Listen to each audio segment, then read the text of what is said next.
ऐसा तब हुआ जब पहले कहीं अतीत में पत्नी अपने पति पर पूरी तरह से निर्भर रही होगी और पति उसकी सहायता करके न केवल प्रसन्न होता था बल्कि उसे अपनी सुपीरियर एबिलिटी का प्रदर्शन करने का भी अवसर होता था। पति पत्नी हो या अन्य किसी भी संबंध में नकारात्मक लेबल लगाकर व्यवहार करना आम बात है।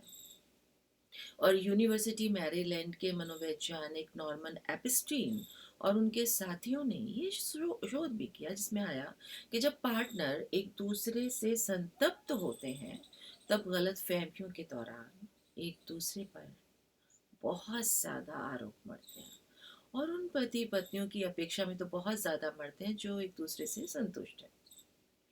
ये स्वाभाविक सी बात भी है, लेकिन इस पर शोध करके और पुष्ट किया गया कि हमारे अपने साथी के प्रति रुचि, अरुचि, प्रियता, प्रियता हमारे उस पर लेबल लगाए जाने पर निर्भर कर रही होती है।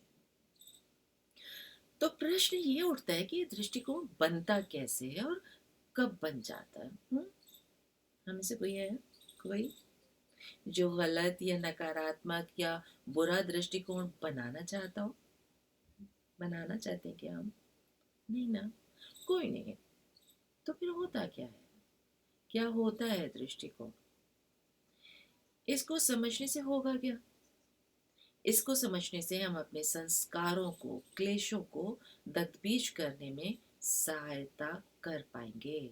क्योंकि स्थूल तो दिखता है, पर पीछे कब, कैसे, क्या और क्यों हो रहा है, यदि ये भी पता रहे तो हम सतर्क रहकर अपने संस्कारों पर काम कर सकते हैं ना। तो हमारे दृष्टिकोण में होता क्या है? दरअसल दृष्टिकोण के अंदर डिटेल सिचुएशन ही नहीं होती, उसमें उनका अर्थ भी जुड़ा होता है। मतलब एक तो विस्तृत परिस्थिति तो होती ही है, साथ में उस परिस्थिति का अर्थ भी उसमें जुड़े होते हैं। हम परिस्थिति के साथ साथ उसके अर्थों को भी जोड़ते चलते हैं जब हम कोई दृष्टिकोण बना रहे होते हैं। तब एक विस्तृत रूप से देखें तो हमारा दृष्टिकोण हमारे विश्वास और हमारे अनुभव से एक आकार बनाता है, शेप लेता है। यानी कि हमारे दृष्टिकोण में हमारे विश्वास और हमारे अनुभव शामिल होते हैं। जैसे पति के पुराने अनुभव के आधार पर यह विश्वास है कि पत्नी मैनुअल स्किल में कम है और उसे पति की आवश्यकता पड़ेगी। वहीं पत्नी का दृष्टिकोण इस विश्वास पर बना हुआ है कि पति सख्त, हस्तक्षेप करने वाला, उसे कम आंकने वाला, छोटा समझने वाला, अपमान करने वाला एक आलोचक है।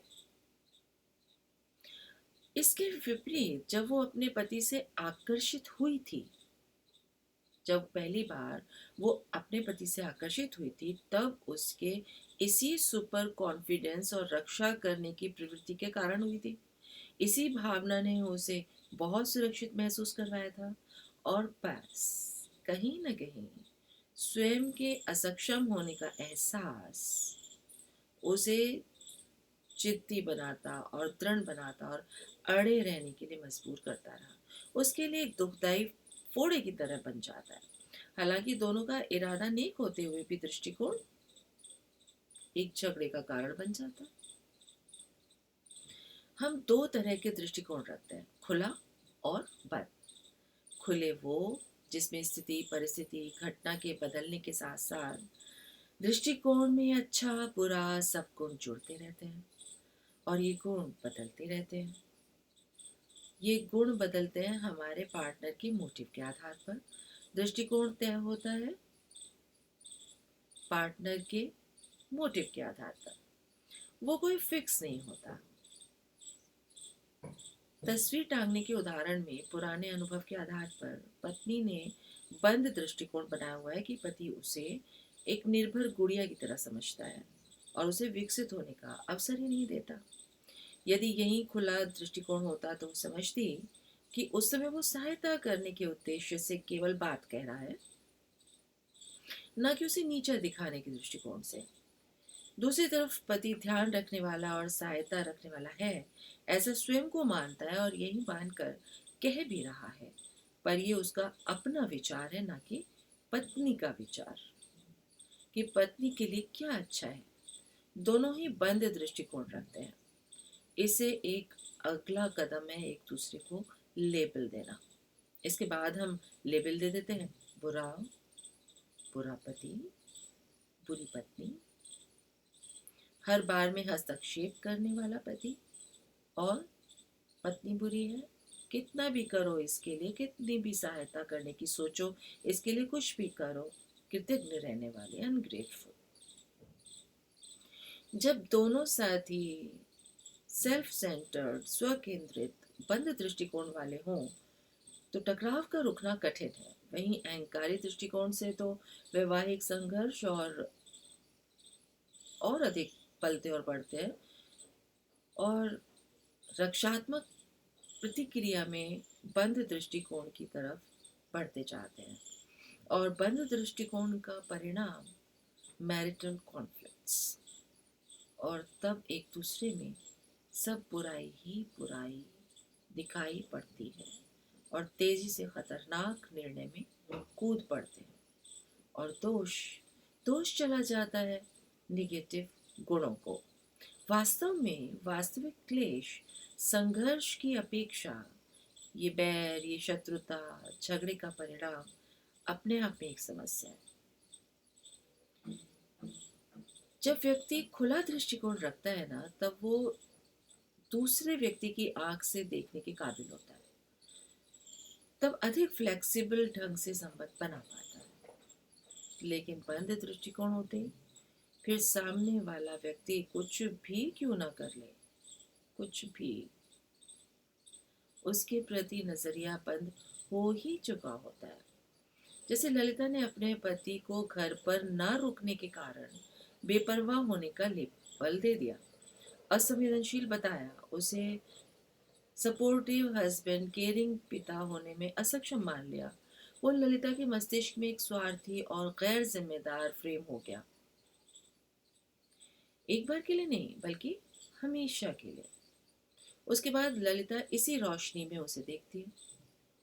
इससे कोई फर्क नहीं पड़ता कि बाद में पति ने क्या क्या क्या क्या किया, क्योंकि जैसे ही घटना सामने आएगी ना, ललिता के सामने बाढ़ की तरह वो सारी पुरानी बातें एकदम से चमक उठेंगी और न चाहते हुए भी छोटी सी बात पर तीव्र क्रोध में भर जाएगी।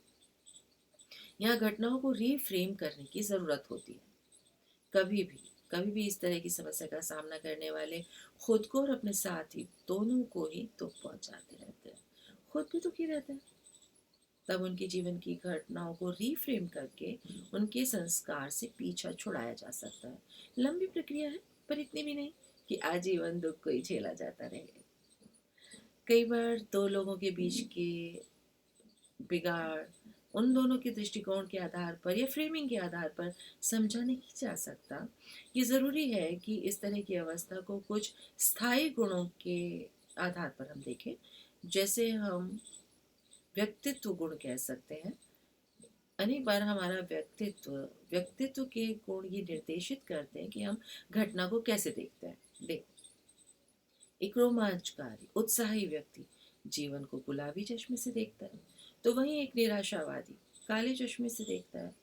एक स्वतंत्रता पसंद व्यक्ति सहायता के प्रस्ताव को अपने को नीचा दिखाना मान सकता है या आत्मविश्वास की कमी के रूप में देख सकता है, तो वही निर्भर व्यक्ति, गुणों वाला व्यक्ति इसे केयरिंग नेचर समझ सकता है। स्वायत्त पसंद व्यक्ति अलगाव को स्वतंत्रता मानेगा और निर्भरता पसंद व्यक्ति इससे अकेलापन महसूस करेगा। इसको हम कुछ यूं समझते हैं, एक और उदाहरण के तौर पर समझे। अजय और नीता, ये दो व्यक्तित्व हैं। इन दोनों व्यक्तित्व के रुझान का बेहद सटीक उदाहरण है। देखिए, नीता एक आत्मनिर्भर, स्वाधीन, प्रसन्नचित्त, खुश मिजाज, अकेले ही सेल्फ सफिशिएंट वाले गुणों वाली व्यक्तित्व है। तो अजय पारंपरिक विचार वाला, साथी की इच्छा रखने वाला, कम स्वतंत्रतावादी, लगभग निर्भर गुणों वाला, जो नीता को सदा अपने साथ चाहता है। कहीं ना कहीं उसे लगता रहता है कि नीता की उसमें रुचि कहीं कम ना हो जाए, नीता की उसमें रुचि कम ना हो जाए, कहीं वो उसे अकेला ना छोड़ दे।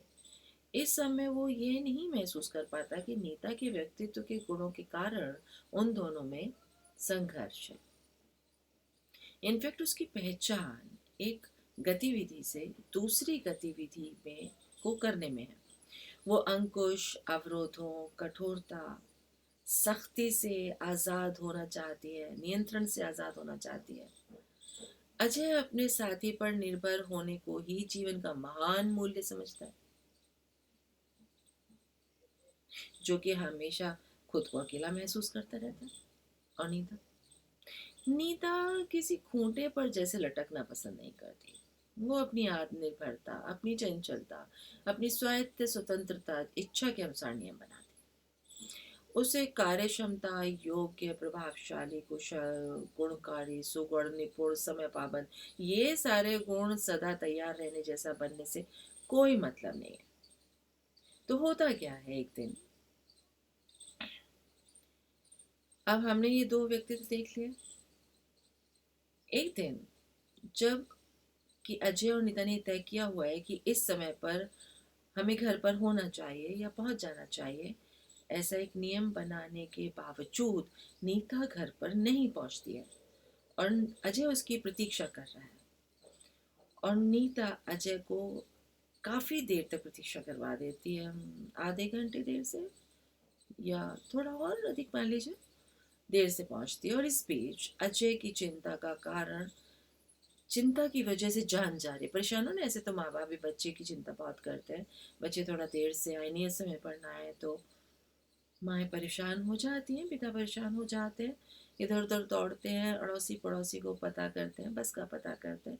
और ये जाहिर सी बात भी है कि नियत समय पर ना आने पर परेशानी तो होती ही है, स्वाभाविक है। तो ठीक ऐसे ही जब नीता आधे घंटे देर से पहुंचती है तो अजय काफ़ी परेशान हो चुका होता है और वो, उसके मन में उल्टे सीधे जो ख्याल आ रहे होते हैं।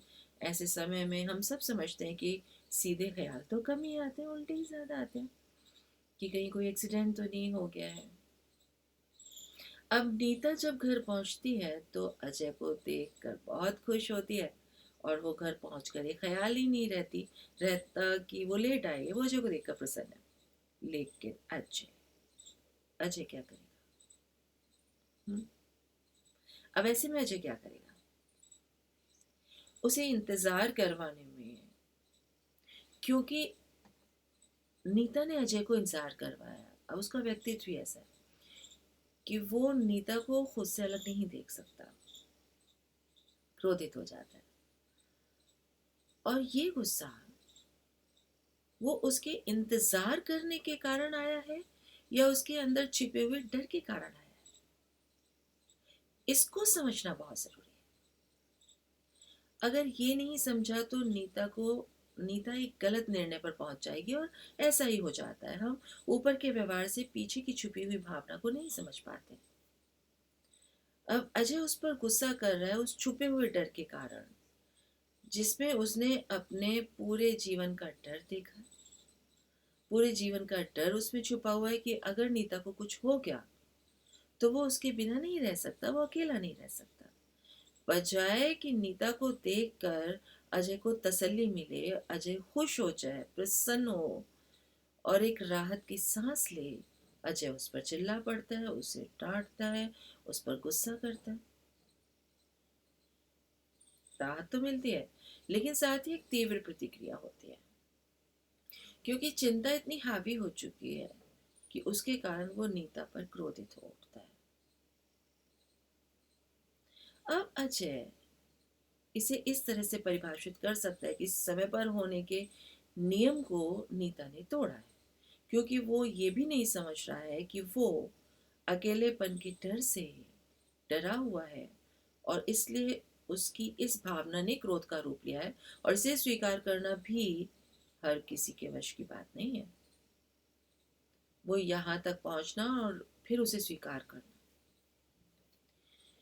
और वो इसे नीता के द्वारा तोड़े गए नियम को ही कारण मानता है और ऐसा मानकर ही कह सकता है कि वो किसी की परवाह नहीं करती, उसे मेरी इच्छाओं की पड़ी ही नहीं है। अब क्योंकि वो ऐसा कह रहा है तो ठीक ऐसा ही भावना नीता तक पहुंचेगी। उसके ऐसा कहने से नीता वही समझेगी जो वो कह रहा है। अजय इस आशा में नीता के ऊपर खींचता है, डांटता है, चिल्लाता है कि उसका ये संदेश नीता को घर पर समय पहुंचाने के लिए प्रेरित करेगा। ये खींचना, ये बदमिजाज होना थोड़ा बहुत प्रभाव तो नीता पर डाल सकता है, लेकिन नीता स्वायत्त प्रकृति की है, तो वो इस भावनात्मक दूरी या इस अलगाव को बड़े आसानी से हैंडल कर सकती है और अपने आप को पीछे हटा सकती है, जो कि अजय के लिए और दुखदाई और भयभीत कर देने वाला हो सकता है। अब ऐसे में और अजय बौखला सकता है और चिड़चिड़ा सकता है और नीता को गैर जिम्मेदार जैसे शब्द कह सकता है और खुद को ये समझा सकता है कि मैं उस पर भरोसा नहीं कर सकता। दरअसल अजय की नीति है नीता को नियंत्रित करने की कोशिश करना, ताकि वो अपनी निर्भरता ताकि वो अपनी निर्भरता की ज़रूरत से संतुष्ट हो सके, और दूसरी तरफ नीता की इच्छा है नियंत्रण और प्रतिबंधों से मुक्त जीवन जीने की, इसलिए वो उसकी सारी कोशिशों को हतोत्साहित करती रहती है। अजय की मांग से खुद को दबाया हुआ महसूस करती है और दोनों में धीरे धीरे धीरे दूरी आती जाती है। नीता पीछे हटती जाती है, अजय की भावनाओं को बिना समझे, बिना सुलझे उसे छोड़ने में ही अपना हित समझती है और अजय की शाब्दिक प्रहार, डांटना, चिड़चिड़ाना बढ़ता जाता है। नीता और अजय दो व्यक्तित्व, अलग अलग व्यक्तित्व का एक सटीक उदाहरण है, जो शुरुआत में एक दूसरे के पूरक थे, एक दूसरे को कॉम्प्लीमेंट करते थे, लेकिन दृष्टिकोण, ढंग, रवैया, अपने अपने नियमों में होने वाले क्लेश कारण बन गए क्लेश के। नीता का सूत्र है, यदि अजय वास्तव में मेरी केयर करता है, मुझसे प्यार करता है, तो मेरी स्वतंत्रता को उसे बढ़ावा देना चाहिए। वहीं अजय का सूत्र है, यदि नीता सचमुच में मुझसे प्यार करती है, मेरी केयर करती है, तो मेरे नजदीक आना चाहेगी। दोनों के बीच की ये असमानताएं, ये विपरीत स्थितियां एक संतुलित बेहतरीन रिश्ते के बनने में बिल्कुल भी बाधक नहीं है। एक प्यार भरे रिश्ते को बढ़ने से बिल्कुल नहीं रोक सकते। हम सभी अच्छी तरह से जानते हैं कि दो अलग अलग व्यक्तित्व वाले व्यक्ति एक दूसरे के साथ बहुत अच्छी तरह से जीवन बिताते हैं, लेकिन जब साथी अपने दृष्टिकोण से दृढ़तापूर्वक चिपक जाते हैं और अपने जीवन साथी के दृष्टिकोण को स्वीकार करने से इनकार कर देते हैं या उनके दृष्टिकोण के प्रति पूरी तरह से लापरवाही जैसे हो जाते हैं, तब तब अधिकांशतः संघर्ष जन्म ले लेता है। तो अजय और नीता के बीच कहाँ क्या गलत हो गया? या अजय और नीता का व्यक्तित्व वाइस वर्सा है? किसी का भी ये व्यक्तित्व हो सकता है। समझने के लिए केवल बस नाम दिए हैं।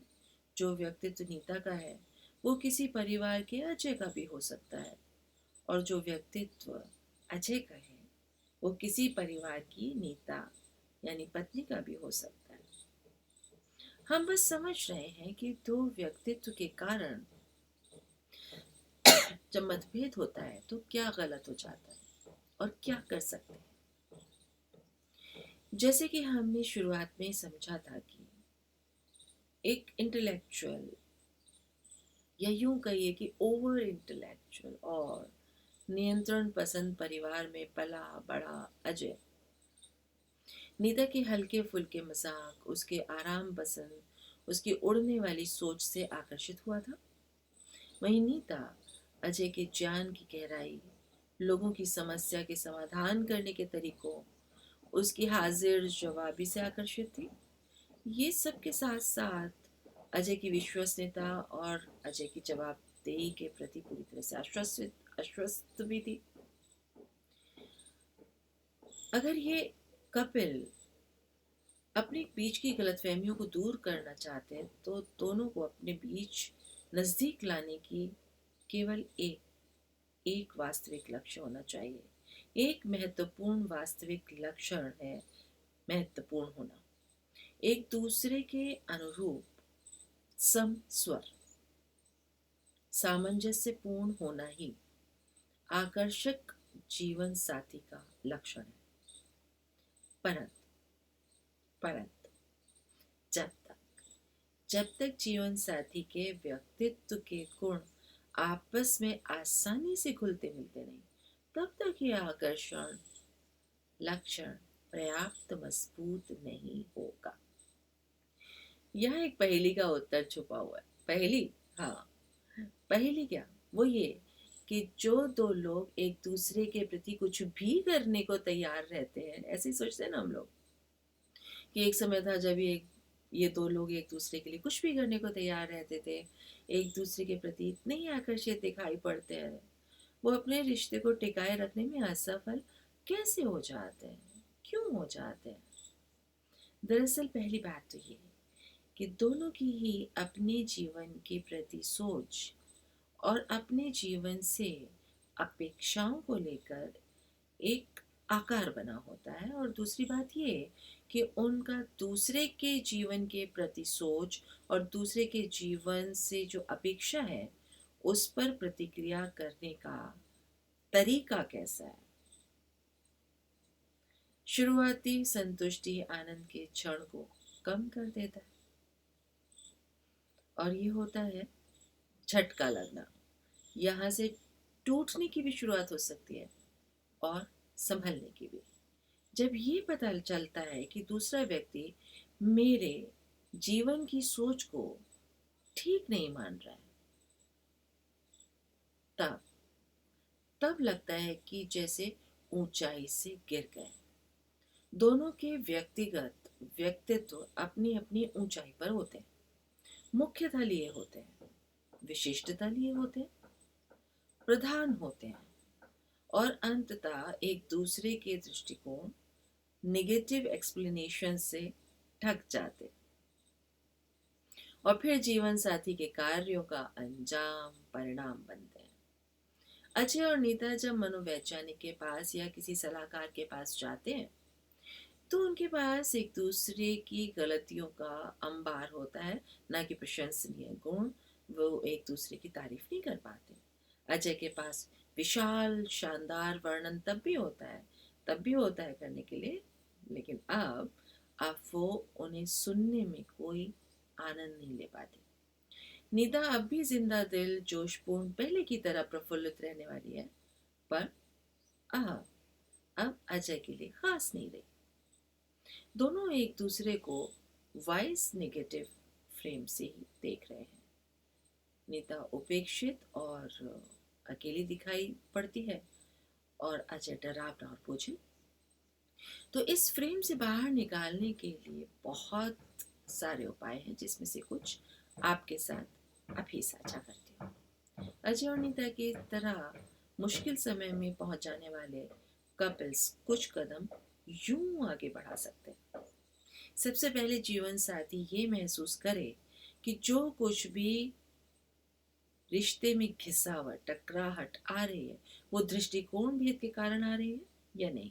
तो सबसे पहले अपनी घिसावट अपनी टकराहट का कारण देखें, क्या वो दृष्टिकोण है, और अगर दृष्टिकोण है तो उसे ठीक ठीक स्वीकार कर लें कि जो कुछ भी है ये दृष्टिकोण भेद के कारण है, ना कि किसी तरह की स्वार्थीपन या नीचपन चालाकीपन दुख देने के उद्देश्य से किए गए व्यवहार इसमें शामिल नहीं।